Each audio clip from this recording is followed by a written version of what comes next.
और अब खबरें तफसील से। पंजाब के साबिक वज़ीर आला प्रकाश सिंह बादल का इंतकाल हो गया है। प्रकाश सिंह बादल कई दिनों से अस्पताल में जेर इलाज थे।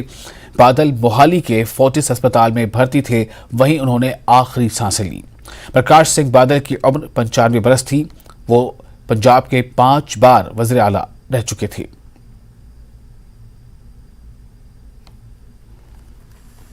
आगे बढ़ते हैं। कांग्रेस लीडर राहुल गांधी ने मोदी सरनाम केस में, जिसे हम मोदी सरनेम भी कहते हैं, उस केस में अपनी सजा पर रोक लगाने के लिए गुजरात हाई कोर्ट का रुख किया है। राहुल गांधी ने निचली अदालत के हुक्म को मंगल को हाई कोर्ट में चैलेंज किया है। राहुल की अर्जी पर जुमेरात को समाअत होने का इम्कान है। सूरत सेशन कोर्ट ने राहुल गांधी की सजा पर रोक लगाने की दरख्वास्त को मुस्तरद कर दिया था। काबिल जिक्र बात यह है कि 23 मार्च को सूरत में मेट्रोपॉलिटन मजिस्ट्रेट की अदालत ने राहुल गांधी को एक इंतखाबी रैली में मोदी सरनेम पर तबसरा करने पर उनके खिलाफ दर्ज मुजरिमाना हितक इज्जत के मुकदमे में 2 साल कैद की सजा सुनाई है, जिसके बाद उन्हें लोकसभा के रुकन के तौर पर नाअहल करार दे दिया गया।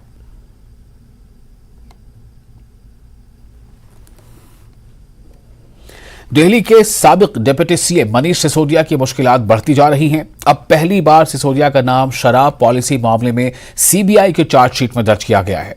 सीबीआई ने मंगल को दिल्ली की राउज एवेन्यू कोर्ट में एक ज़िमनी चार्जशीट दाखिल की है, जिसमें मनीष सिसोदिया, बोची बाबू, अर्जुन पांडे और अमनदीप थिल को मुलजिम बनाया गया है। दरअसल शराब पॉलिसी में मुबैना बेज़ाब्तगियों की जांच सीबीआई कर रही है। इसके बारे में मरकजी तफ्तीशी एजेंसी ने 26 फरवरी को दिल्ली के साबिक नायब वज़ीर आला सिसोदिया को गिरफ्तार किया था।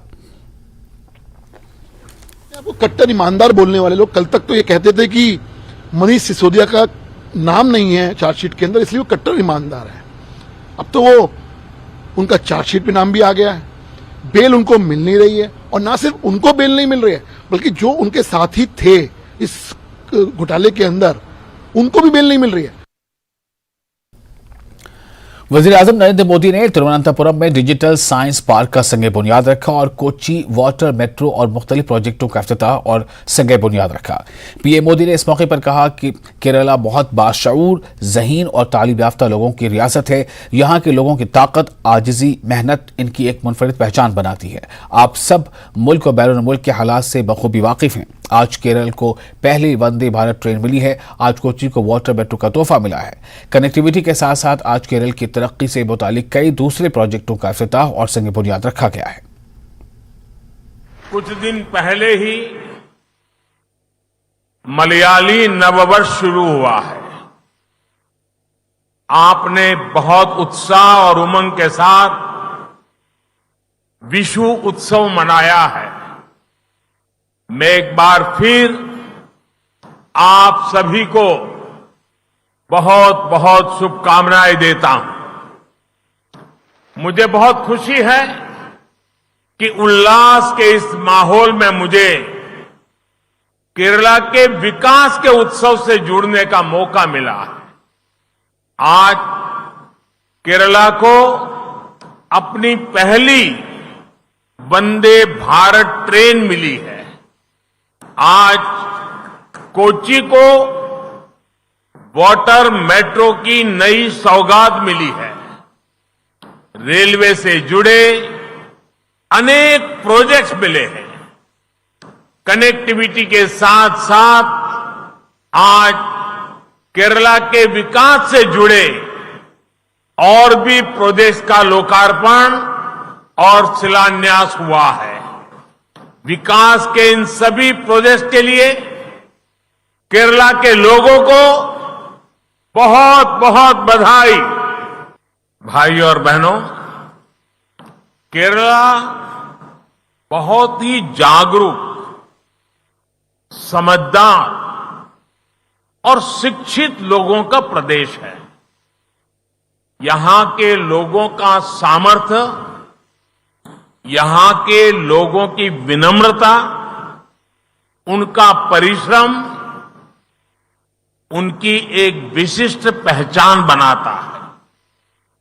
आप सभी देश विदेश की परिस्थितियों से भी भली भांति परिचित रहते हैं।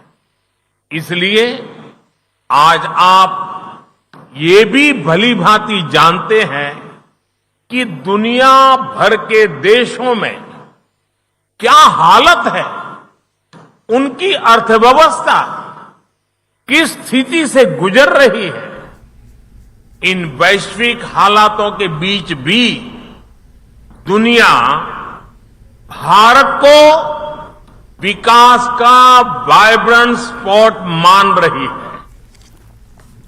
दिल्ली के जंतर मंतर पर मुल्क के नामवर पहलवान हड़ताल पर हैं। मंगल को पहलवानों ने प्रेस कॉन्फ्रेंस की और शिकायत दर्ज न करने समेत कई संगीन इल्जामात लगाए।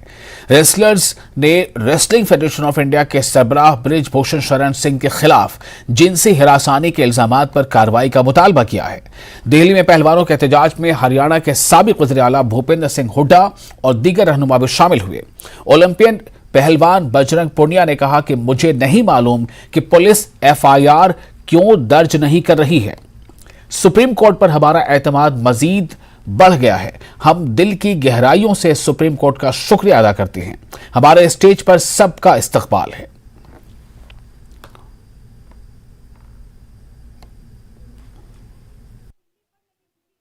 हमने ये पिटीशन कल फाइल सुप्रीम कोर्ट में करी थी, जिसमें हमने डायरेक्शन मांगी थी कि अक्यूज्ड बृजभूषण सिंह शरण, जो रेसलिंग फेडरेशन ऑफ इंडिया का प्रेसिडेंट है, उसके खिलाफ एफआईआर दर्ज की डायरेक्शन सुप्रीम कोर्ट दे, क्योंकि 21 अप्रैल को शाम को कंप्लेंट दी थी। जो सारे ये ओलंपियन मेडलिस्ट हैं, एशियन चैंपियनशिप में जिनके गोल्ड मेडल्स आए हैं, कॉमनवेल्थ में जिसके गोल्ड मेडल आए हैं, वो सारी लड़कियां सामने आई हैं ये कहते हुए कि हमारे जो ये अक्यूज्ड है, इसने हमें सेक्सुअली हेरेस किया है, मॉलेस्ट किया है, एक्सप्लॉइट किया है। इतने सीरियस एलिगेशंस के बावजूद भी दिल्ली पुलिस इस केस में एफआईआर दर्ज नहीं कर रही थी। इसलिए ये सब रेसलर्स को सुप्रीम कोर्ट का दरवाजा खटखटाना पड़ा और आज कोर्ट ने आज कंप्लेंट्स पढ़ी सील्ड कवर खोल के, और पढ़ के उनको लगा कि मामला सीरियस है, इसलिए उन्होंने दिल्ली सरकार को, दिल्ली पुलिस को नोटिस किया है और इस फ्राइडे को तक उनका जवाब मांगा है। नहीं थे, अभी मैंने खुद आज आके बताया कि मुझसे जबरदस्ती साइन कर लिए गए और मेरे हाथ में से रिपोर्ट छीन ली, पढ़ने भी नहीं दी। कि आपके परिवार के लोग हैं? कि आपके परिवार के लोग हैं? हाँ, कि आपके परिवार के लोग हैं। आप क्यों पढ़ाए हम रिपोर्ट? तो परिवार के लोग हैं तो फिर कमेटी में उनको ऐड क्यों किया गया? तो कमेटी में इतना आपस में लोग सहमत नहीं थे तो रिपोर्ट सबमिट करने का भी कोई तुक नहीं बनता। और जैसे कि बोल रहे कि उसी रिपोर्ट के आधार पर पुलिस फैसला लेगी, तो उस रिपोर्ट के आधार पर पुलिस क्यों फैसला लेगी? पुलिस पे तो हमने कंप्लेंट दे रखी है, उस पर फैसला ले, एफआईआर हो जल्दी से जल्दी। हमारे जो सुप्रीम कोर्ट है उनके, हमारे जो सुप्रीम कोर्ट में सीआईडी चंद्रचूड़ सर जो है, हम लड़कियों का इतना सेंसिटिव मुद्दा उन्होंने अपने संज्ञान में लिया है। दिल्ली पुलिस को नोटिस दिया है कि आप एफआईआर कीजिए, और क्यों नहीं एफआईआर की है उसके ऊपर हमें जवाब दीजिए।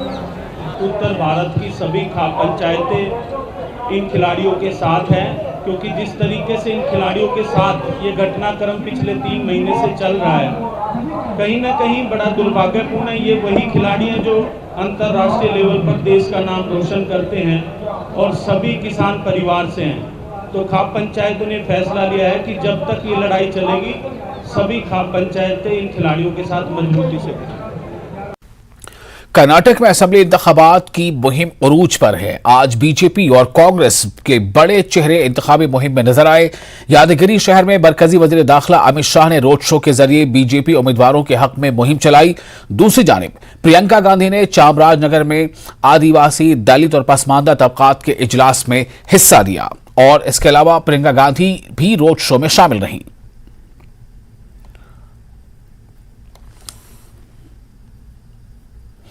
एनएसए एडवाइजरी बोर्ड ने अमृतपाल के खिलाफ दर्ज मुकदमात का रिकॉर्ड तलब किया है। अमृतपाल के खिलाफ मुकदमात का रिकॉर्ड लेकर अमृतसर पुलिस एडवाइजरी बोर्ड के सामने पहुंच गई। अमृतपाल को एनएसए के तहत गिरफ्तार करके डिब्रूगढ़ जेल भेज दिया गया है। अमृतपाल के खिलाफ अजनाला पुलिस स्टेशन तशद्दुद समेत 6 मामले दर्ज हैं। गिरफ्तारी के बाद अमृतपाल पर कौमी सलामती एक्ट के तहत मुकदमा दर्ज करके असम के डिब्रूगढ़ जेल भेज दिया गया है। अमृतपाल सिंह पर इल्जाम है कि वो आईएसआई के साथ मिलकर पंजाब के पुरअमन माहौल को खराब करना चाहता था। अमृतपाल के खिलाफ एनएसए लगाने की सबसे बड़ी वजह पाकिस्तान की खुफिया एजेंसी आईएसआई के साथ उनके ताल्लुकात बताए जा रहे हैं।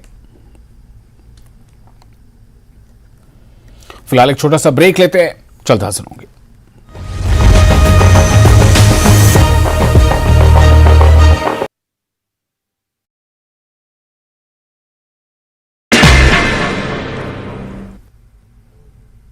नमस्कार, धारवी रफ्तार भी में आपका बहुत स्वागत करते हैं। मैं हूं आपके साथ हिना जुबैर। शुरुआत करेंगे अहम खबरों के साथ।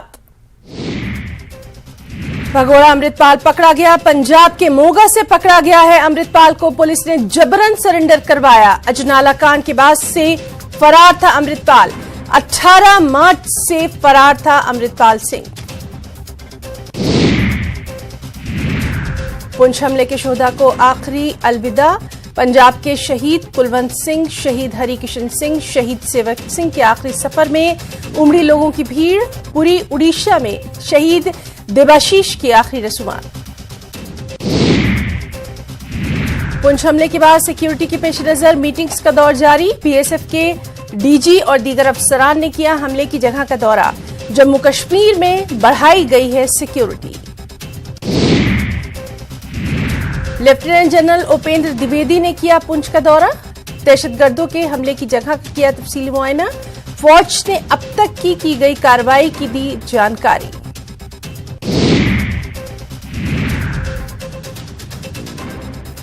लेफ्टिनेंट जनरल उपेंद्र द्विवेदी पुंछ पहुंचे। दहशतगर्दों के हमले की जगह का किया मुआयना। जनरल ने हमले के बाद जारी ऑपरेशन का लिया तफसीली जायजा। पुंछ दहशतगर्दाना हमले के बाद जम्मू कश्मीर में सिक्योरिटी पुख्ता कर दी गई है। हसास इलाकों में सिक्योरिटी को बढ़ा दिया गया है। जम्मू के मुख्तलिफ रेलवे स्टेशनों और बस स्टैंड्स पर सिक्योरिटी को बढ़ा दिया गया है।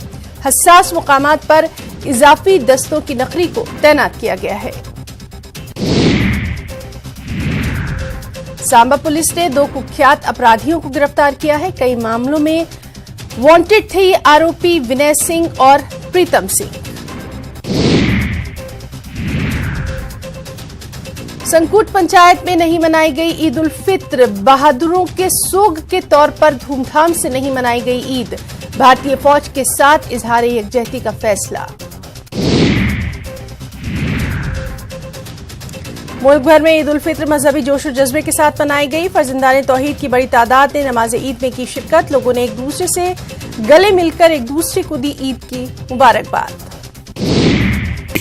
ये आपको फल देगा 8 साल में। ये है ऑरेंज ट्री। ये आपको फल देगा 5 साल में, पर ये आपको फल देगा बहुत जल्द। जी हाँ, क्योंकि ये है ट्रीफी। आप भी लीजिए ट्रीफी पेड़ लगाकर और उसे अपलोड करें #News18 ट्रीफी के साथ अपने सोशल मीडिया हैंडल पर। इस वर्ल्ड अर्थ डे पर बनिए News 18 की मुहिम इंडिया पेड़ लगाओ का हिस्सा। दीजिए इस नंबर पर मिस कॉल 9990898918 और जीतिए आकर्षक इनाम सिर्फ News 18 जम्मू कश्मीर लद्दाख हिमाचल के साथ।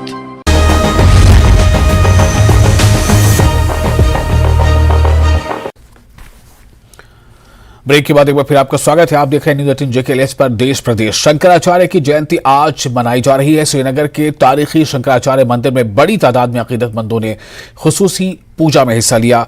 मुल्क की सलामती और खुशहाली के लिए खुसूसी प्रार्थना की गई। इसमें मुख्तलिफ मजहबी शख्सियात ने भी शिरकत की। अटल पीठाधीश्वर, अटल अखाड़ा, विश्वात्मानंद सरस्वती ने लोगों से कहा कि वो मुत्तहिद रहें और अमन और भाईचारे से रहें, जिंदगी गुजारें। भगवान शंकर का ही अवतार हैं शंकराचार्य जी। जैसे कृष्ण जी विष्णु का अवतार हुए, राम जी हुए, इसी प्रकार से शंकर भगवान का अवतार शंकराचार्य जी हैं। और उनके द्वारा ये हाथों से एक ऐतिहासिक शिवलिंग जो स्थापित किया गया, ये हमारे जम्मू कश्मीर के लिए एक बहुत बड़ी गर्व की बात है। क्योंकि शंकराचार्य ने अपने प्रवास काल के अंदर बहुत कम ऐसे चांस किए हैं यहाँ पर उनकी इस प्रकार की जो कृपा है।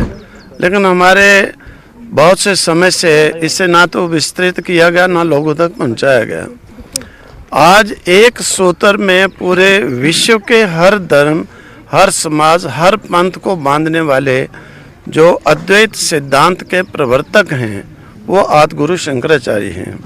ख़ास दुआएं इस क्योंकि अब देश पूरी दुनिया के लिए एक ख़ास पैगाम होगा आज के दिन, ख़ास तौर पे जिन परिस्थितियों में, जिन हालात में हमें।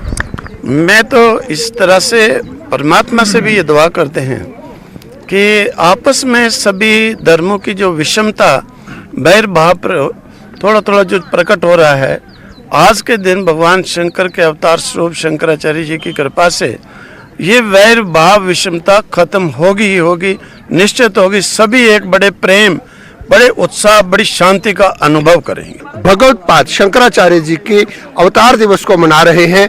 मोहम्मद इकबाल जी की पंक्तियां ऐड करूंगा।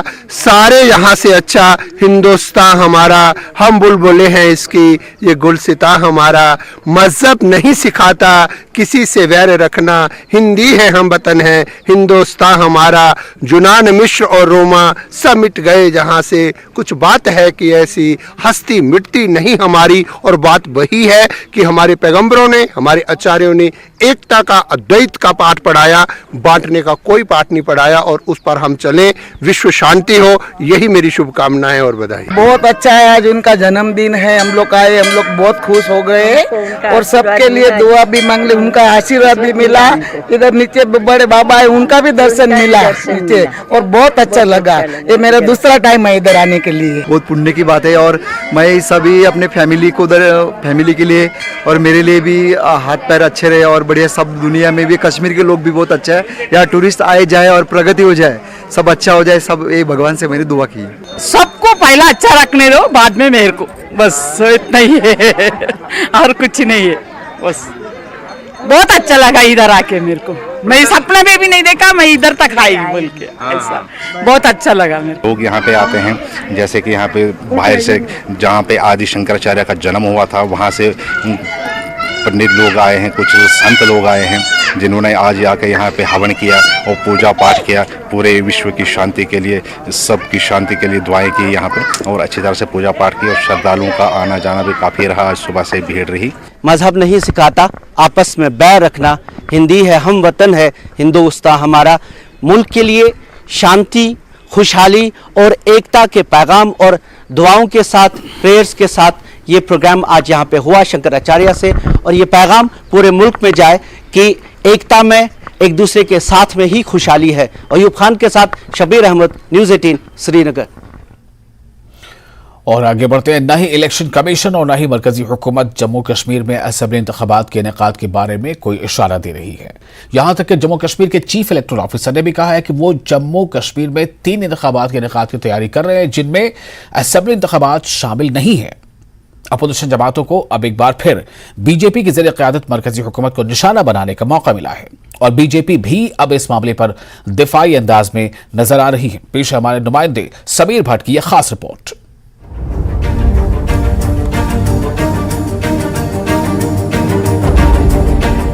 ये 19 जून 2018 की बात है। जम्मू और कश्मीर की वज़ीर आला महबूबा मुफ्ती को उस वक्त वज़ीर आला के ओहदे से मुस्तफी होना पड़ा था जब उनकी इत्तेहादी बीजेपी ने उनकी हुकूमत से हिमायत वापस ले ली।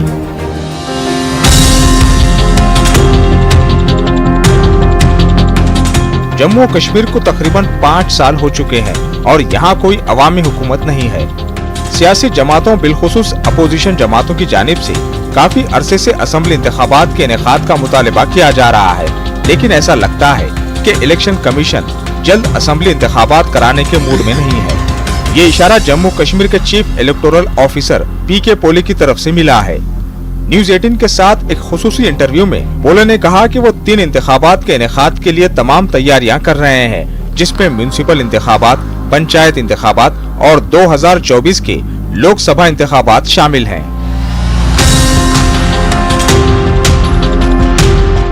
ताहम जब उनसे पूछा गया कि क्या मुस्तकबिल करीब में जम्मू और कश्मीर में असेंबली इंतखाबात कराने का कोई इम्कान है, तो इन्होंने मुस्बित जवाब नहीं दिया। पॉलिटिशियंस के साथ साथ आम लोग भी पूछते हैं कि कब इलेक्शंस होंगे, तो हमारे पास तो जवाब नहीं होगा। कोई इंडिकेशन आप दे सकते हैं? जहाँ तक असेंबली इलेक्शंस की बात है, मेरे साइड से इतना ही रिप्लाई रहेगा कि नो कमेंट्स काइंडली। जहाँ तक जो दूसरे जो इलेक्शंस है जिसको मैंने हेल्ड करना है, कोई वो इलेक्शंस असेंबली के लिए सब्स्टिट्यूट है ऐसे मैं नहीं मानता हूँ, लेकिन उनकी भी अपनी जगह पर अहमियत रहती है डेमोक्रेटिक डिसेंट्रलाइजेशन की टोटल प्रोसेस में, अर्बन लोकल बॉडीज़ और पंचायत्स के, क्योंकि ये जो है लोगों के जो हर दिन के जो मसाइल से रहते हैं, उनके एरियाज़ के जो मसाइल से रहते हैं, उनको सॉल्व करने के लिए जो रिप्रेजेंटेटिव्स इस ज़रिए से चुनते हैं, तो उन दोनों के जो इलेक्शंस जो है वो तयशुदा समय पर या कहीं अगर उसमें आगे पीछे करने की ज़रूरत पड़ती है उस तरीके से जो है करने का हमारा प्रयास रहेगा। असेंबली इंतखाबात के इनेकाद पर हुकूमत और इलेक्शन कमीशन के सर्द रद्द-ए-अमल ने जम्मू कश्मीर में अपोजिशन जमातों को फिर से नाराज कर दिया है। इन्होंने हुकूमत और खासकर बीजेपी पर अपने हमले तेज कर दिए हैं। इन अपोजिशन जमातों का इल्जाम है कि बीजेपी जम्मू कश्मीर में इंतखाबात के इनेकाद के लिए तैयार नहीं है, क्योंकि उसे इंतखाबात में भारी नुकसान का खदशा है। तो कहते हैं कि आप पंचों के भी करो, सरपंचों के भी करो, म्युनिसिपैलिटी के भी करो, लेकिन जो असेंबली इलेक्शन आप 9 साल से नहीं कर रहे हो वो भी तो कराओ। आप पंच, सरपंच और म्युनिसिपैलिटी की बातें कर रहे हो, आने वाले पार्लियामेंट इलेक्शन की भी बातें आप करोगे, लेकिन असेंबली क्यों रोक के रखा है? जो बुनियादी ढांचा है डेमोक्रेसी का, उसको क्यों रोक के रखा है? कि बीजेपी के जम्मू कश्मीर के अंदर पांव उखड़ चुके हैं। ये क्या बात है कि भाई जब 3 इलेक्शनों के लिए आप तैयार हैं, असेंबली का इलेक्शन करने के लिए क्यों नहीं है? जो कि ड्यू है, वो तो अभी ड्यू होने हैं ना। उससे साफ जाहिर है कि ये सेंट्रल सरकार और यहाँ की सरकार नहीं चाहती है कि लोगों की हुकूमत बने। वहीं जम्मू और कश्मीर बीजेपी की क़यादत भी मायूस है, क्योंकि वो कैमरे के पीछे इंतखाबात के इनेकाद का पुरजोर मुतालबा कर रहे हैं। पार्टी के सीनियर लीडर और साबिक deputy chief minister Kavinder Gupta ने कहा कि उनकी पार्टी भी बगैर किसी ताखिर के एक अवामी हुकूमत की तश्कील चाहती है। लोकतांत्रिक सरकार यहाँ पर बने, लोगों को बहुत सी जो gap between the administration and local people है वो काफ़ी ज़्यादा हो गया है, तो इसके लिए हम भी डिमांड करते हैं कि जल्द इलेक्शन हो। सियासी माहिरीन का मानना है कि मरकज में बीजेपी की क़यादत वाली हुकूमत आने वाले म्युनिसिपल और पंचायत इंतखाबात में पार्टी की कारकर्दगी को देखने के बाद ही असेंबली इंतखाबात पर हतमी फैसला करेगी। अगर पार्टी इन इंतखाबात और लोकसभा इंतखाबात में अच्छी कारकर्दगी का मुजाहरा करती है तो वो असेंबली इंतखाबात के साथ जा सकती है, वरना जम्मू और कश्मीर के लोगों को तवील इंतजार करना पड़ सकता है।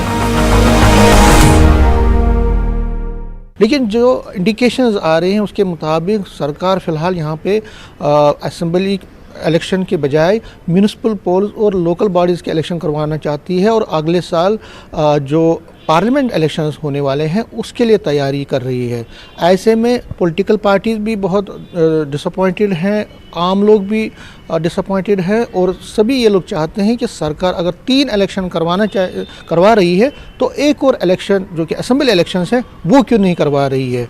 आगे क्या होता है, ये असेंबली इलेक्शन कब होते हैं, यहाँ पे पॉपुलर गवर्नमेंट कब बनती है, ये तो आने वाला वक्त ही बताएगा।